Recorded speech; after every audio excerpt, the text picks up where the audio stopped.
Why is rosewood so controversial? To answer this question, we first need to step back over 650 years to the Ming and early Qing dynasty. This time period was known for many artistic developments, one of which set the standard for what became deemed as Ming furniture. Ming furniture of the highest caliber was marked for its craftsmanship and quality of its materials. The wood used needed to be light, durable, and beautiful. These three features were found in rosewood. Nicknamed ivory of the forest, rosewood trees belong to the genus Dalbergia, which has 270 to 300 species and is mainly found in tropical regions across the globe. Most commercial species are found in Central to South America, Africa, and Southern Asia. Some of the more sought-after species of this tree are the Brazilian rosewood, Dalbergia latifolia, the Indian rosewood, Dalbergia sisu, and the Madagascar rosewood, Dalbergia baroni. Trees in this genus are favored not only for the rich coloring and rose fragrance, but because of their durability and workability, with furniture and guitars made from the wood going for thousands of dollars. While Ming furniture originally featured multiple kinds of wood, rosewood pieces stood out for their quality to such a degree that it was exclusively used for high-quality products. It became a symbol of wealth for royalty and nobility. This new wood standard for furniture craftsmanship was known as just hongmu, which means redwood in Mandarin. Over many centuries, hongmu's popularity dwindled slowly until the Cultural Revolution in China. Starting in 1966, Mao Zedong launched this program with the intent of preserving socialism. It would consist of getting rid of what he deemed as capitalist culture. Due to hongmu's association with the wealthy upper class, the Cultural Revolution resulted in the confiscation and destruction of most pieces. The hongmu market remained silent in China until the sudden and unexpected boom in demand in 2010. At this time, other countries became attracted to the sheer quality of rosewood as a material.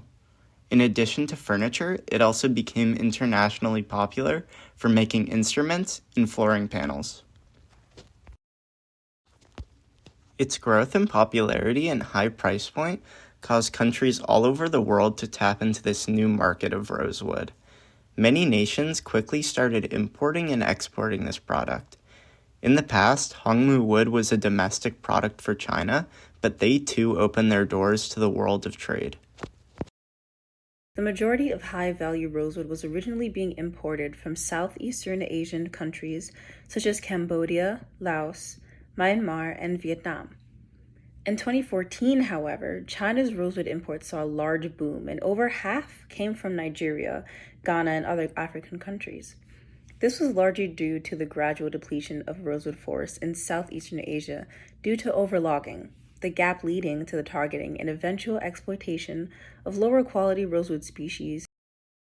The expanding rosewood market became an issue for many reasons, mainly the depletion and endangerment of various rosewood forests and species. Not only has China's rosewood demand significantly damaged forests, but it has also impacted the lives of those who are dependent on said trees for fuel and for traditional medicinal purposes. It has even resulted in death after timber-related conflicts. At the same time, rosewood trees are very slow-growing, taking anywhere from 2 to 5 decades to reach their full height. This, combined with the fact that overlogging prevents the second growth phase, which is forest regeneration after a severe disturbance, from truly being restorative, exacerbates the dendria's growing scarcity.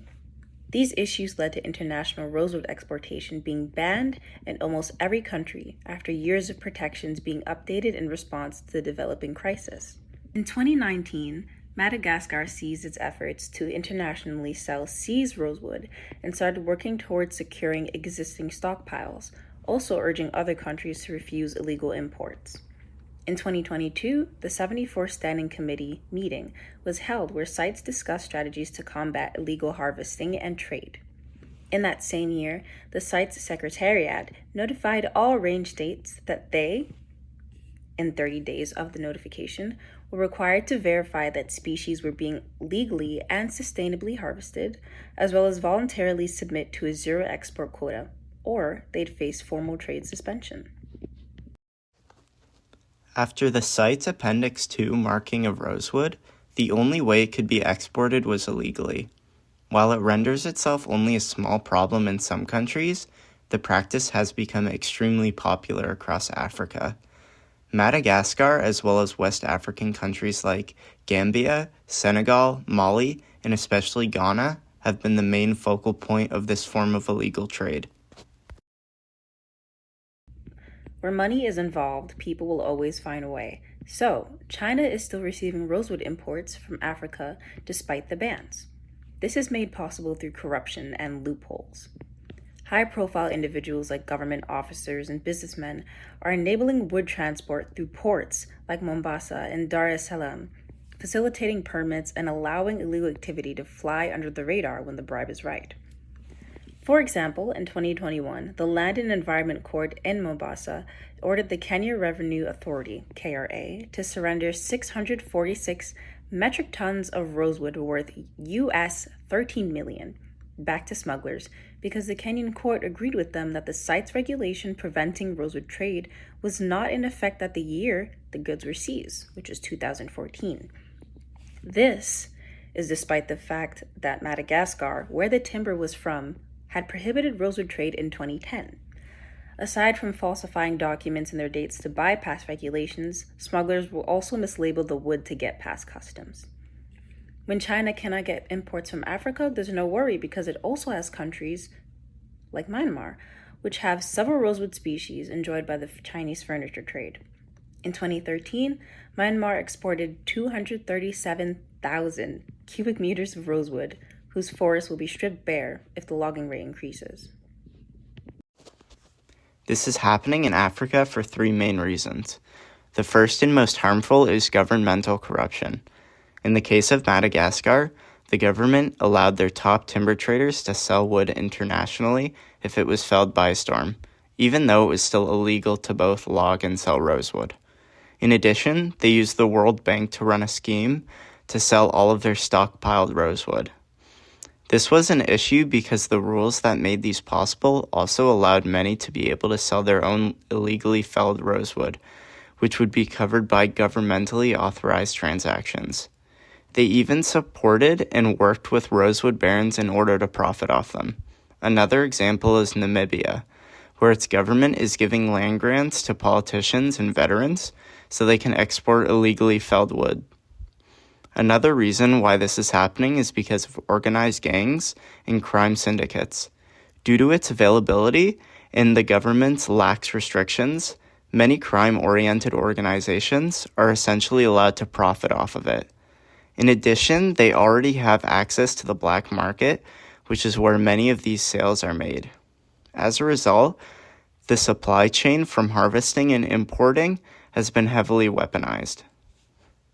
The impoverished populations left with no other option find themselves working in the illegal rosewood market. For example, in northern Ghana, 2/3 of the population make less than the equivalence of $1 USD. Chinese-led logging syndicates are offering $32 USD per meter of rosewood. For many, the option is to harvest rosewood or starve. Regardless of whether it is the government, gangs, or the impoverished, they are all in it for one thing: money. Many attempts have been made to enforce the regulations that sites have put forth.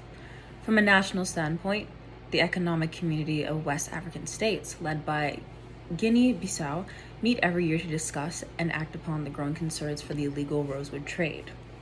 In the meeting, they are both able to establish dialogue directly with China on the growing concerns rosewood is creating. Guinea-Bissau, on its own, made an attempt to create a moratorium for all rosewood exports right as they underwent a governmental transition in 2014. Despite efforts, harvesting rosewood illegally is as big of an issue as ever. Not only is it further endangering the genus, but they are harming entire environments. In Madagascar alone, 350,000 rosewood trees have been deforested in the Sava region. This has led to the decimation of the Masaloa and Marojeji national parks. These parks supported a plethora of different flora and fauna, notably the lemur, who has been relying on the mutualistic relationship with the tree. The species is already endangered and already has a hunting issue. Destroying their natural habitat only exacerbates the issue. In addition to further endangering wildlife, harvesting to this scale can increase the desertification of many African regions, mostly due to fluctuations in rainfall and water absorption. It might sound far-fetched, but due to a severe decrease in tree populations, Ghana has been experiencing localized climate change. Rosewood trees process and redistribute a fair amount of water into the atmosphere. Instead, alternate water systems are being dried up. The people that suffer the most from this are the impoverished. Throughout Africa, many impoverished communities have been heavily involved in the weaponized supply chain led by crime organizations. Deforestation and poverty are rosewood farming's biggest effect on Africa, but they only scratch the surface on the power this product has. In some cases, rosewood can even turn the tides of an election. Allegedly, Zambia's last president, Edgar Lungu, bribed regional chiefs to vote for him by granting them logging permits for rosewood. How is this problem being managed in addition to CITES' intervention? The depletion of this ventral tree can be combated by agroforestry, which is defined as the combination of agriculture and forestry to facilitate sustainable land use practices. Some of these practices include riparian forest buffers, which are re-established, stream-side forests that help block off incoming sediment and chemicals, and windbreaks, which are linear tree plantings that help with soil erosion, soil and water conservation, and improve wildlife habitats.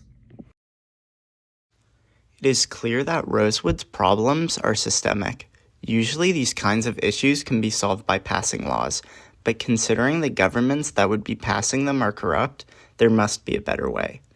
Whether it be caused by government or crime organizations, large-scale rosewood trading has involved the exploitation of millions of impoverished people.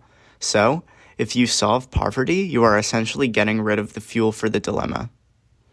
There are a couple ways you can combat poverty. The first is by setting up compensation for protecting rosewood trees. The issue with this method is that there would likely need to be payment from programs abroad. Another way is by diversifying livelihoods. Most people are only going into rosewood logging because they have no other choice. If you add to the jobs of the economy, people will naturally want to disassociate themselves from the dangers of rosewood industry.